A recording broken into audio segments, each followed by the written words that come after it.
Welcome to Comics on a Pyre, a channel to have a meaningful conversation over movies, life, books, and shows, and maybe just a spot to spend time BSing over comics.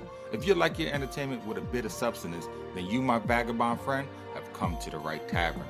Tether your horse by the post and come right on in and warm yourself by the fire. Tap that subscribe button, and for the next few minutes, my fellow George Carlin reprobate, lend me your ear.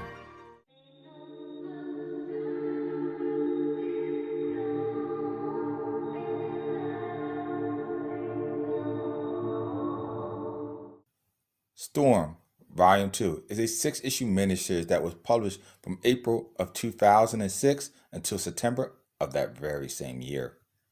The one thing I can say about this little series is that for just a handful of issues, you really get a chuck full of history, information, and emotions packed within.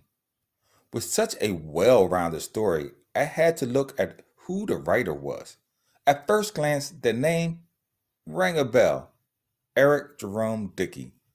Because my wife has read many books by this well-known black author. But the kinds of books he wrote, I was not interested in. If you are not familiar with this author, Mr. Dickey is a New York Times best-selling American author who is best known for his novels about contemporary African American life. He is also known for writing several crime novels involving grifters, ex-cons, and assassins. His books are very popular among African American women. I guess now he has applied his skills at comics. And boy, I can tell you, his writing is great. But I must say at certain points, it felt a little bit preachy. But like the old saying goes, I can show you better than I can tell you. So let's dive into this story arc exploring the early years of Aurora Monroe, or better known to the world at large as Storm, one of the future leaders of the mutant outlaw team known to the world at large as the X-Men. The comic starts out in Cairo, Egypt, where Storm is only 12 years old. She is just one of many abandoned orphan kids living on the streets, etching out a living by thieving, pickpocketing, lifting items from local bazaars, and snatching expensive cameras from visiting Americans who are careless with their personal items. Upon stealing from one of the American poachers, she is pursued and eventually confronted. When her life is in danger, the little one's emotions take over, causing her feelings to run wild, thus innately triggering her mutant powers to manifest themselves into the real world, exposing her as a mutant. What happens next is a series of cat and mouse events. Aurora always trying to stay 1 or 2 steps ahead of her American trackers. But the story offers so much more than just a thrill ride. You get a deeper understanding of who Aurora is, as the children that she runs with will never let her forget that she is not a native-born African. As they say in the immigrant community, for those who flee their country to live in a foreign land, she is neither here nor there. You see, Storm was born in America, in New York City. She only came back to Africa because her parents fled from New York in fear of not only their lives, but the life of their young daughter. The flashback of her parents while in the Big Apple is very important, because it gives us the reader a time frame, a reference point to the events that are happening. Riots and protesters mobbed the city streets. Everywhere you looked were angry whites who threatened the lives of people of color. No one was safe, not even other people protesters that were white themselves. The caption, "The Bombing of 3 Little Girls in Birmingham," gives us a strong reference point of when these riots were happening. If you don't know, on Sunday, September 15th in 1963, 4 members of a local Ku Klux Klan chapter planted at least 15 sticks of dynamite and attached them to a timing device. The explosive was planted beneath the steps on the east side of the 16th Street Baptist Church in Birmingham, Alabama. The bomb killed 4 young girls and injured 22 other people. Because of this horrendous acts of mob violence, David Monroe, Aurora's father, and photojournalist Nader Monroe, Aurora's mother, wanted to flee New York in hopes of a better, safer life. Unfortunately, the place of her choosing for safety, which I can only assume is somewhere in Africa, was also wrecked with its own sense of upheaval as well. War between two factions made a damaged plane go careening into the home of Aurora's parents, killing them instantly. The aftermath of the devastation buried her 6-year-old body beneath the building's rubble, effectively entombing her under her parents' own burial mound. The experience of being buried alive at such a young age left a dramatic imprint into her psyche, one that would carry on with her to the rest of her life, thus spawning her claustrophobic fears of enclosed spaces, which seems only right in juxtaposition to her powers. She would go on to be the Wind Rider, free to fly among the clouds. Being ensnared in cramped spaces leaves no room for her to wield her powers.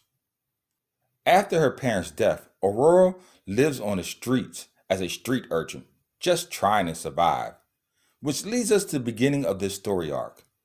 In her travels, she meets T'Challa, who himself would go on to be known as the Black Panther, the King of Wakanda.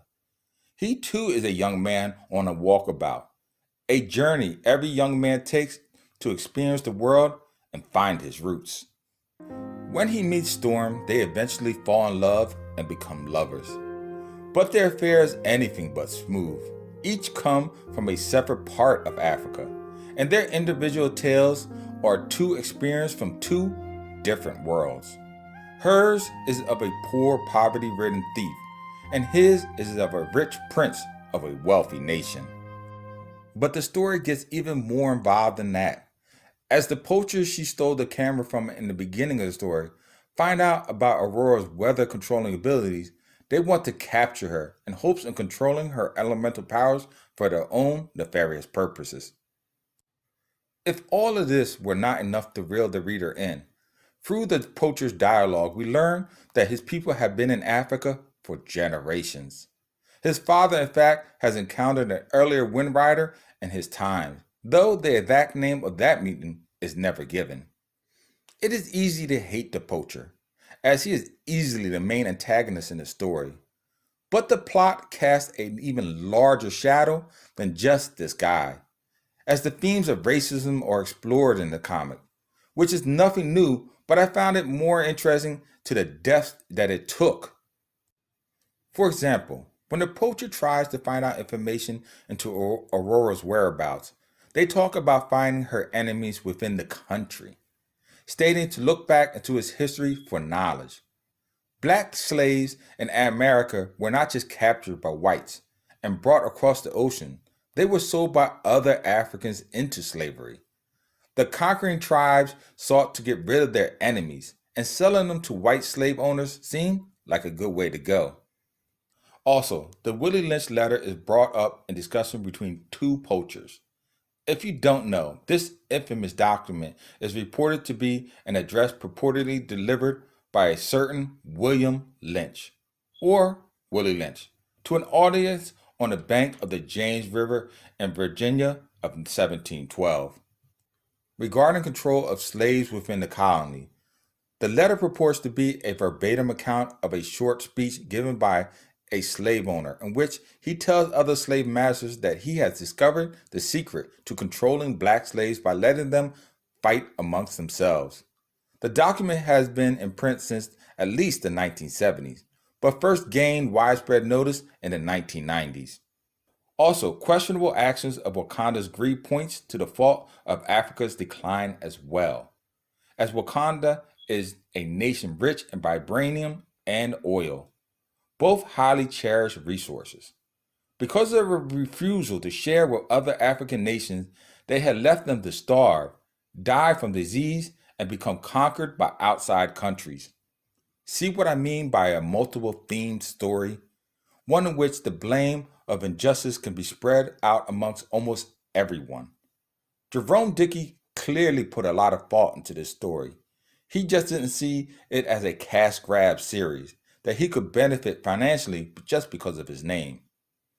If you have the remotest interest in the X-Men Storm, about the early years concerning her life before the X-Men, or are just a Jerome Dickey fan, then I implore you, please read this short but sweet series.